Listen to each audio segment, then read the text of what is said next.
What is up, gamers? I'm Joaneh, and this is Archaeology 201.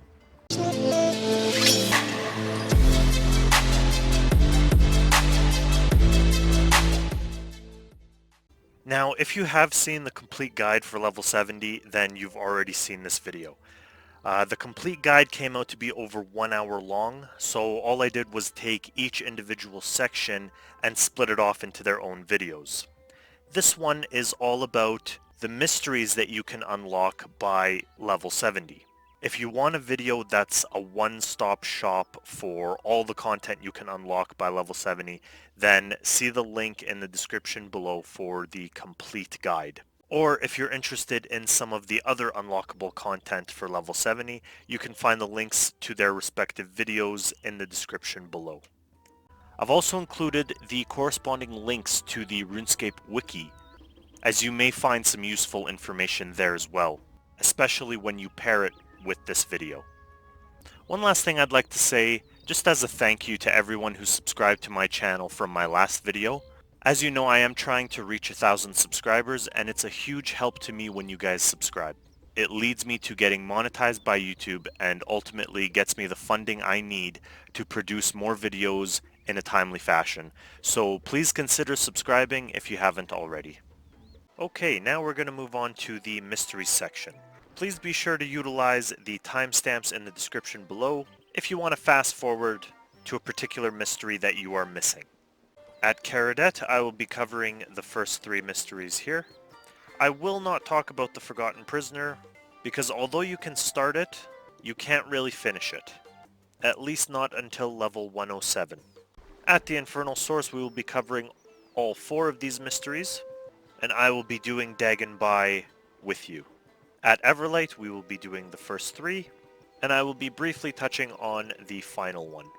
There's also the general mystery called the Secrets of the Monolith, but I'm not going to be covering that as this is automatically solved as soon as you hit level 40 and complete the mini tutorial that starts after the qualification cutscene. At Kharid, our very first mystery is Breaking the Seal. I'm not going to touch on this too much because this mystery is essentially opening the gate, which I'm going to assume that everyone has done. If you haven't, there's nothing much to it. You simply excavate the entrance, Dr. Nabanik will give you a seal, you'll restore that seal, and with it in your inventory you will pass through the fort entrance. That's all there is to it. That one is fairly quick. Second mystery is going to be Prison Break. I'm also going to assume that you all have done this, because this is very easily accomplished in your first 20 levels.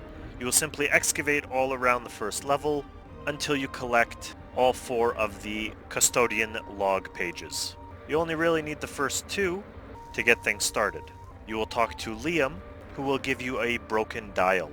You will need to fix that dial and place it on the right hand side of the wall, third one down. Once you have all 4 dials, you can use your first 2 custodian pages to figure out the order that the buttons need to be pressed in. If you would like to figure it out on your own, I suggest you pause the video and do so now. Otherwise, the order is going to be Shadow, Blood, Smoke, and Ice. Once you do that, the door will open, giving you access to the prison floor. And this is where you will start your training at level 47. The final mystery here will be the time served. In order to start it, you will need to excavate at the Presidio remains until you obtain an ancient timepiece. You will then need to restore the timepiece and take it all the way to this side of the prison. Interact with the cell controller by placing the timepiece inside of it, thus opening the main doors to the next level. Once these are open, you may head down here to start the next mystery, the Forgotten Prisoner. Now, like I said, I'm not going to touch on this, but just a friendly heads up, in order to pass through this barrier, you will need both the Pontifex Signet Ring and the Legatus Pendant. So, best of luck with this. I will touch on it in further videos as it becomes relevant. Okay, that's it for Kharid. Next we will head to the Infernal Source. The very first mystery will be the Eyes in Their Stars, which I will assume that most people have already completed as it is required in order to access the next level. So if that's the case, please skip ahead to the next mystery using the timestamps in the description below. Otherwise, you may start excavating here at any hotspot until you've located all 4 of the founder pages. Also be sure to excavate at the Lodge Art Storage in order to obtain 3 extra pieces of the Crest of the Dragon. If you haven't already, you can start searching the Lodge storage chests. There are 6 in total, and you can find 2 Crests of the Dragon amongst them. Make sure to add each Crest of the Dragon to the gutted fireplace, and then interact with it one last time to head down. Once you have done so, this mystery will be solved, and you can move on to the next one. The next mystery will be Embrace the Chaos, and you will need to find all 4 Cultist Diary pages. To do so, you may excavate at any one of the 3 available hotspots. Once you have all 4, you can head down to the center chamber. Now this area should not look like this for you. Instead, you will see 3 empty candelabras and a white ritual circle with a big huge smear in the middle of it. In order to fix this, you will need some chalk as well as 3 candles. Place each of the candles on the candlesticks and interact with the ritual circle to fix it. Once that's done, you must chant over each candlestick, the correct chants for which are described in the last 3 journal pages. So if you would like to figure it out on your own without any spoilers, I would suggest pausing the video here and doing so. Otherwise, the candle on the west will require the chant Ordu Animam Capit. The one on the north will require the chant Setiram Aprurit Ianuum, and the candle to the east will require the chant Et Daemonium Renascitur. Saying those 3 chants correctly will open the portal. Enter the portal to head to the Vestibule of Futility. The next mystery we'll be going over is the Contract Clause. For this mystery, you will need to have completed the Land of Goblins quest, and either the Rocking Out quest or the Feud quest. For items, you will require a Harlequin cow, also known as a shiny cow, or one of each color, vanilla, chocolate, and strawberry. It doesn't matter what stage of the life cycle they're in, as long as they've been checked. You will also need a dog. Dog-like familiars on the pet interface will not work, except for the Lore Hound. You will also need some red dye, dragon bones, strip of bacon, some Zamorak brew, some frog spawn. You will also need a fake beard, and finally a goblin potion. Now for the first 6 items on the list, you can very easily purchase them on the GE.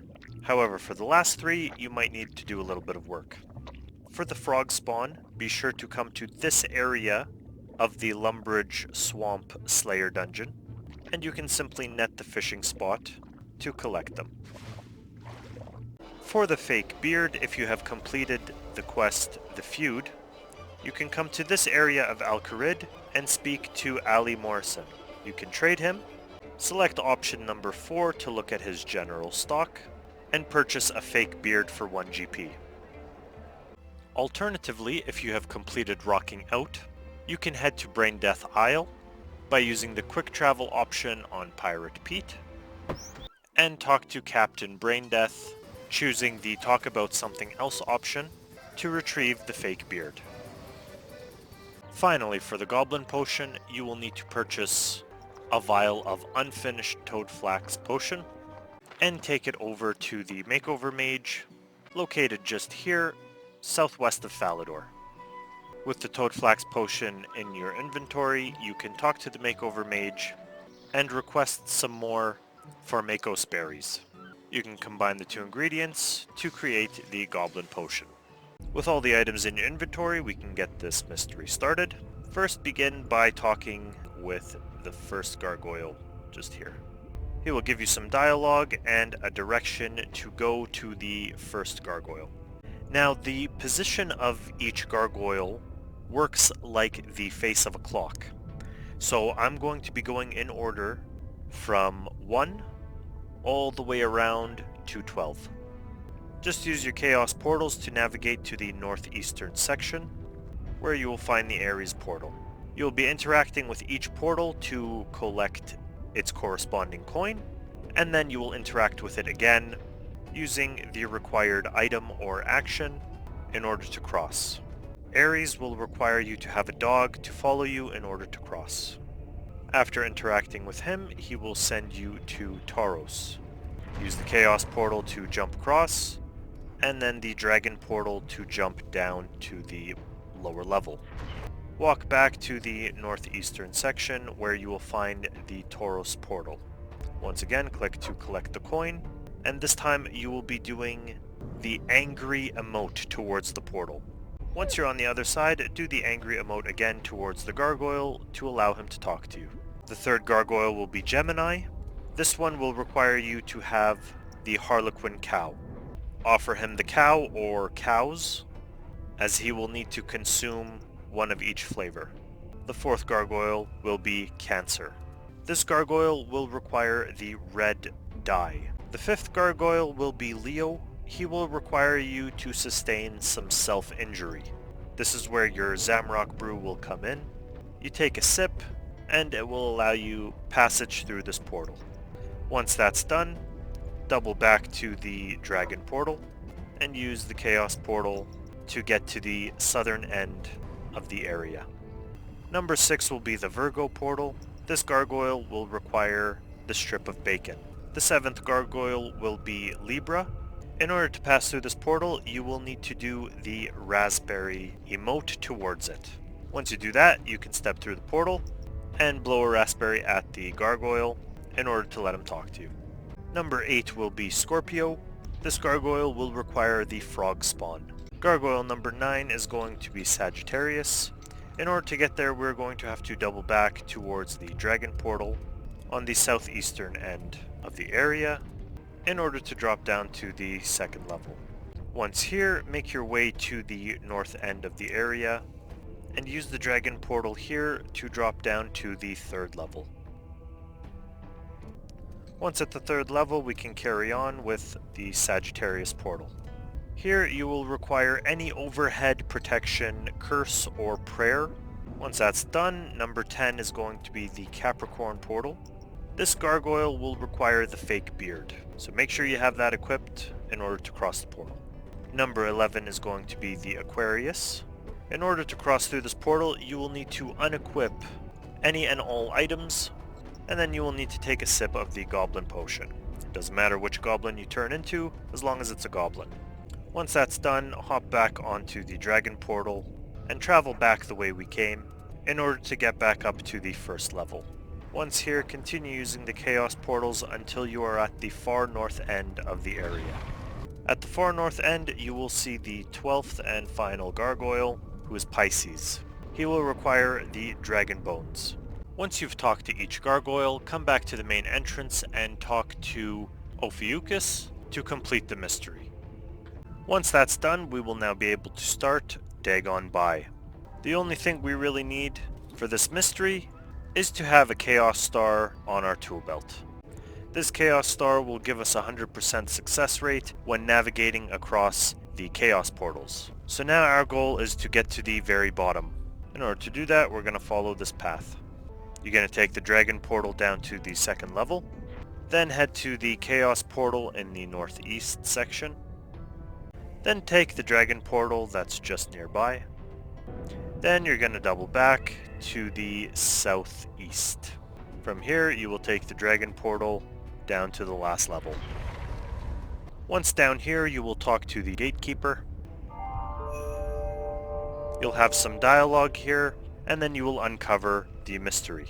During this dialogue, the Dagon Gatekeeper will give you a 13-digit code. Here he will activate the Zodiac lock for you, and he will give you a hint that the 13th number is a 4. The Zodiac code that the Dagon Gatekeeper hands you is a string of 13 numbers. These numbers correspond to the number of limbs that the Zodiac animal has. For example, the Leo Zodiac is a lion. A lion has 4 legs. So the number 4 may suggest that the Zodiac sign is a Leo. However, keep in mind, Leo is not the only 4-legged animal in the Zodiac. This is a difficult puzzle to solve on your own, but if you wish to do so, I would suggest pausing the video now, as to avoid any spoilers. Otherwise, please follow along. You may also refer to the list on the screen, going from top to bottom. We will be starting here at the Libra sign.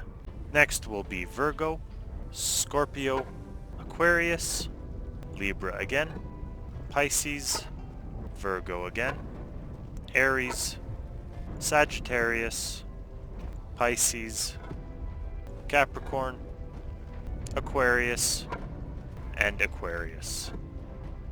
After solving the puzzle, the barrier will go down, and you will have some more dialogue. At the end of the dialogue, the Dagon gatekeeper will ask you to sign a pact. By signing this pact, you will unlock Ancient Summoning, and the ability to summon demon-like familiars. And there you have it, mystery solved.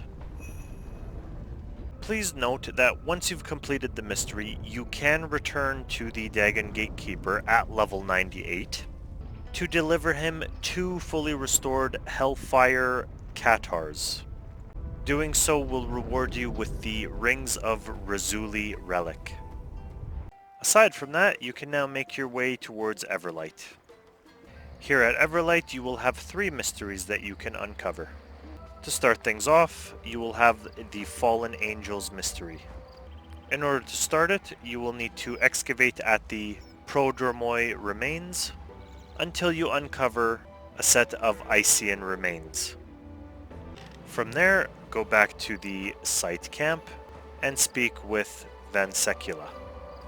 She will tell you that you need to uncover the Frying Pan artifact, and that you will need to restore it and bury it with the Icyene remains in their cemetery.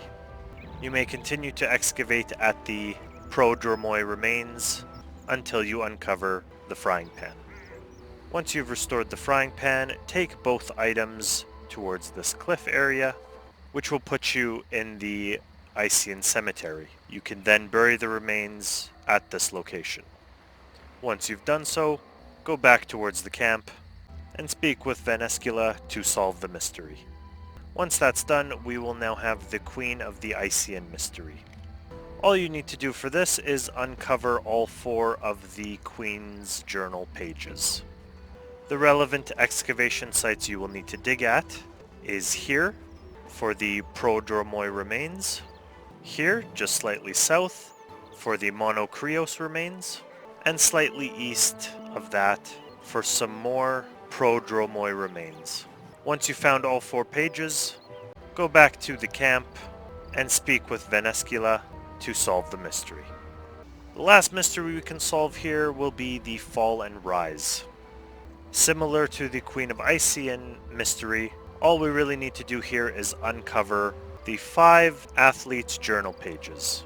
The relevant excavation sites will be the Stadio debris at level 61 and the Dominion Games podium excavated at level 69. Once you've uncovered all 5 pages, return to the camp and talk to Vanescula to solve the mystery. It is worth noting as well that during your time at Everlight, you may uncover some random bucklers that you can't seem to do anything with. There are 4 bucklers in total that all contribute to the final mystery. This mystery can be solved at level 105. So for now, if you find any of these bucklers, just store them safely in your bank. Once you've done that, you have done pretty much everything you can do at level 70. All that's left now is to unlock your associate qualification. Thank you so much for watching, guys. I really hope this video kind of helped you to some degree. If you enjoyed the video, I would ask once again, please consider subscribing to my channel, as it'll really help me towards reaching my goal of 1,000 subscribers. If you have any questions or concerns, please leave a comment below, and be sure to stay tuned for the next video, which will focus on level 70 to 90 and achieving the Professor qualification. Thanks again, guys. See you next time. Honey, I'm a perfect 10. Whoa, whoa. And if I say it enough, it gets ingrained.